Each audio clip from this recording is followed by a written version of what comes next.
Hello, hi, welcome once again to M5's English language learning program, Let's Speak English. I'm Gav Duncan and I'm here on your TV screen to help you learn English. Now, are you sitting comfortably? Yes? Good. And are you ready for today's lesson? Yes? Good.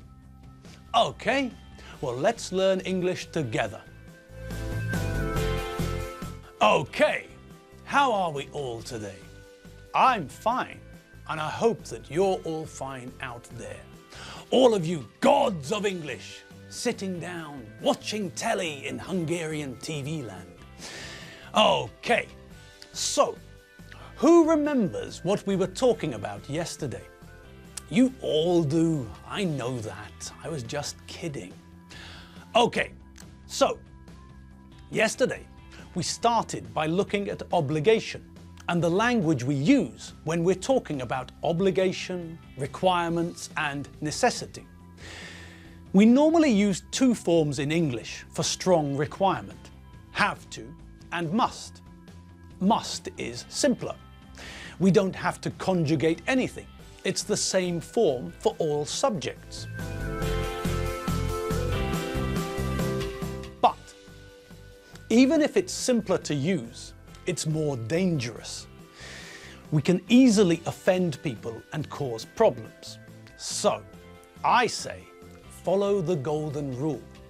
Use must with ourselves and use the other English form for strong requirement, have to, when we're talking about other people. Okay, so have to is the other form we use in English when we're talking about strong obligation. With have to, we have to conjugate, but that's no big deal. We know we have to be careful with the third person singular form of the verb to have, and so, when we use have to, we change to has to when we're talking about the third person singular. Not so difficult, is it? No. In fact, for us, gods of English, it's easy. We know that we use have to for I, you, we, you and they. And we know that we use has to for he, she and it. Simple. Great, fab, okay, OJ, PJs, PG tips, the GNU. Okay, so what else do we have to remember?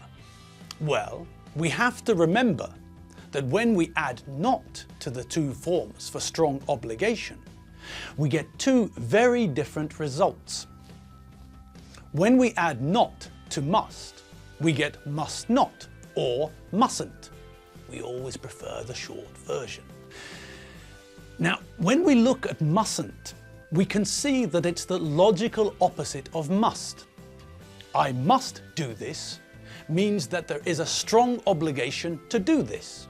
If I don't do it, there will be trouble. With mustn't, we have the same idea, just in the opposite direction. If I mustn't do this, then there is a strong obligation not to do this. If I do this, there will be trouble. Okay? All clear?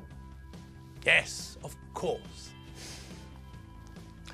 Now, the strange change comes when we add not to have to. For a start, we have to use the verb to do. We can't just throw not in and hope for the best. No. No, we use the verb to do to make sentences with have to when we add not.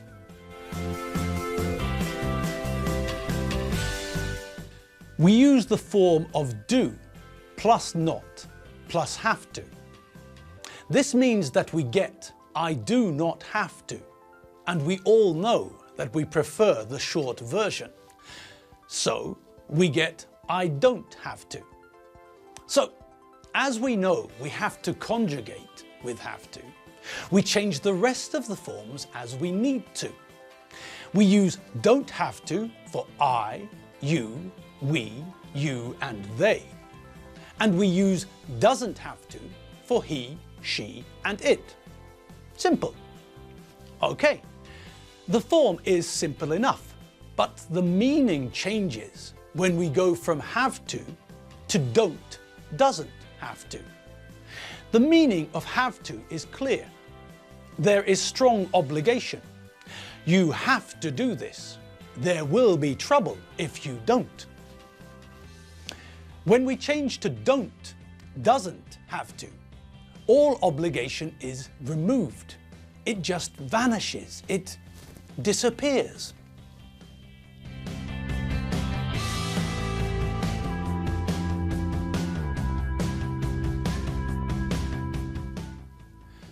So, when we add not to the idea of have to, we get a strange result. Now there is no obligation. If someone says to you that you don't have to do something, then they're telling you that the decision is yours. You can do it if you want, or you can not do it. It's entirely up to you. Okay, this isn't difficult to remember, but we need to pay attention so that people understand what we want them to do and what we don't want them to do. Another thing we have to be careful of is the fact that must only exists in the present. If we want to talk about a strong obligation in the past, we have to rely on have to. Only this time, because we're talking about the past, we have to conjugate the verb to have so that it shows the past.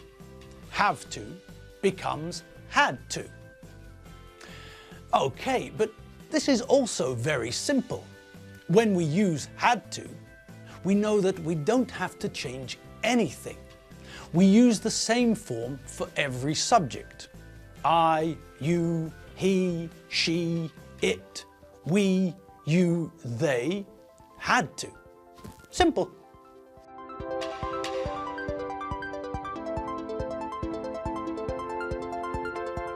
Okay, enough of strong obligation. We have to look at something else. Now, yesterday, we didn't have enough time to look at all of the important bits of comparative adjectives, did we? No. So, let's run through them now. Now, we all remember what a syllable is, don't we? Of course we do. A syllable is a sound in a word. Vegetable, when pronounced correctly, has got 3 syllables. Vegetable. We don't say vegetable. The correct pronunciation of the word is vegetable, like this. Vegetable. Okay, so we know what a vegetable is, and we know what a syllable is. And we also remember that for adjectives with 1 syllable, we make the comparative form by adding er to the end of the word. Now, obviously, if the word ends in an e, we don't add er, we only add r. So, nice doesn't become nicer, but merely nicer. Great. Now, if the word ends in a vowel plus consonant, you remember vowels and consonants, don't you? Are you sure?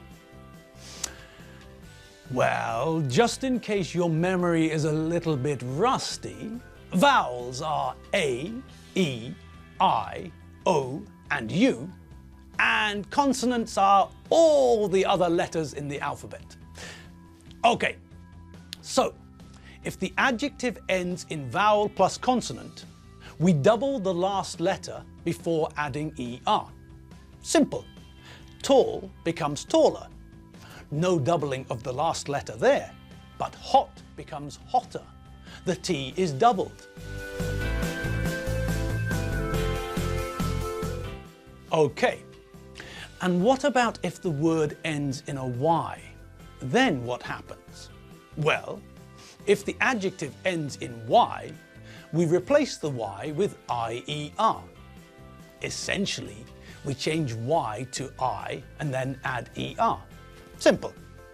Okay, so what about an example? Okay, how about heavy or easy or early? Heavy becomes heavier, easy becomes easier, and early becomes earlier.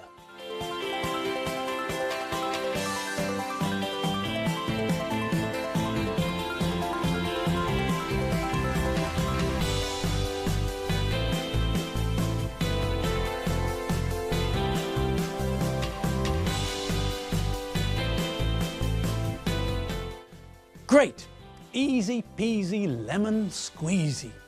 Okay, so last lesson we didn't have time to look at the irregular adjectives. So let's have a quick peek at them now. So the irregular adjectives are, well, irregular. They're not logical, so we can throw logic out of the window for a start. Let's look at the adjectives good and bad. Angels are good. Devils are bad. Fine. We know the meaning of the two adjectives. Chocolate biscuits are good. Syphilis is bad. So what happens when we want to make comparative adjectives with good and bad? Well, we just have to remember that the comparative version of good is better, and the comparative version of bad is worse. That's all there is to it. We have to learn and remember that chocolate biscuits are good and triple chocolate chip caramel biscuits are better. Syphilis is bad, but AIDS is worse. Okay. Now we also have to remember that the comparative form for the adjective well is also better.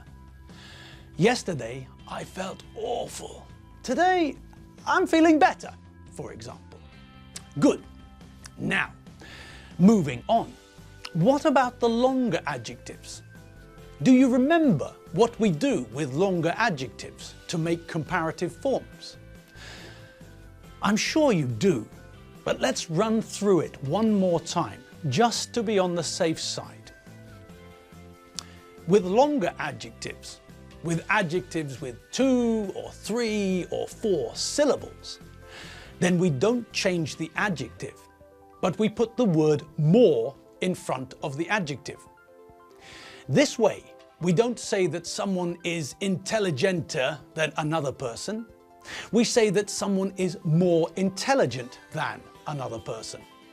We don't say that Michael Dudikoff is dangerouser than Jean-Claude Van Damme. We say that Michael Dudikoff is more dangerous than Jean-Claude Van Damme.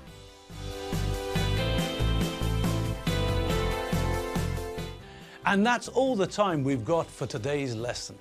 Thanks for watching. And don't forget that you can catch up with all our lessons at www.m5tv.hu. Thanks for watching me, Gav Duncan, on M5's Let's Speak English.